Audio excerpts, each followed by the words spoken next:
war kol bel bay weli kol ngong ayom akol berut madit kol di ngong ayom ran war kol bel bay weli kol ngong ayom alaginin magol kol di ngong ayom biorel wil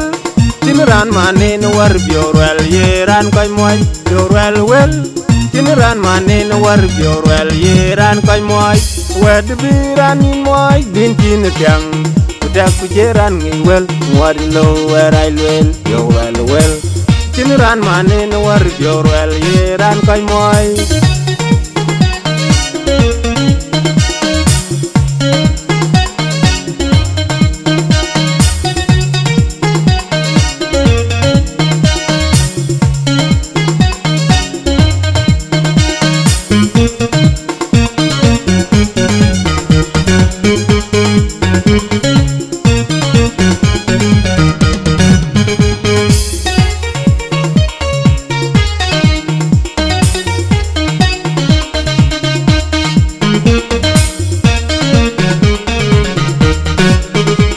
Dam togo god wen bol modit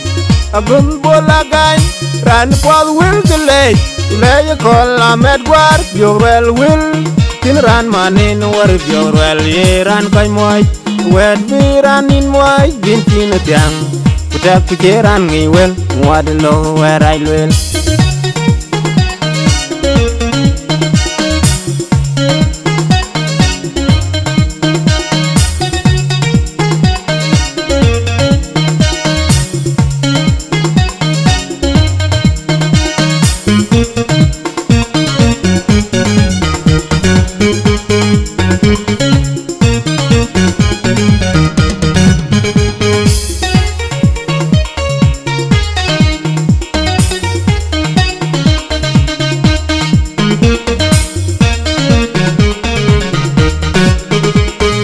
wed ban beri jo jinu pewiran ngilwai bichiran chol madiau wen bin ngorale jinu pewiran ngilwai bichir makir gadi ran mil kweng tial biorel wil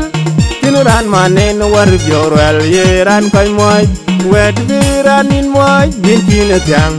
kuda kujeran ngiwel ngwan lo werai lel biorel wel tinran manen war biorel yeran koy moy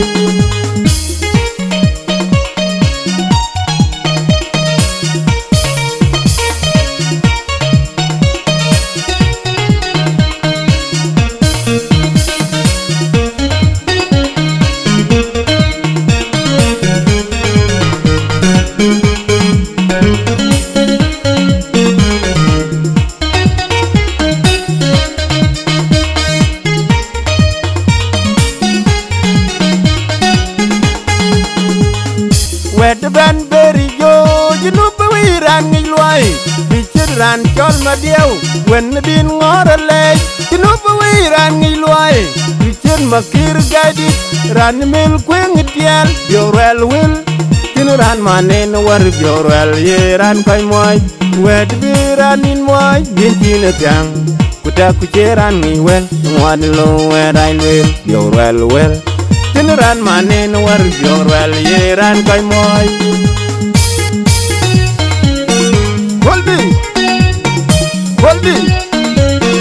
Holdi Tong pona kola kui tong yer kiri akwari ya ben pai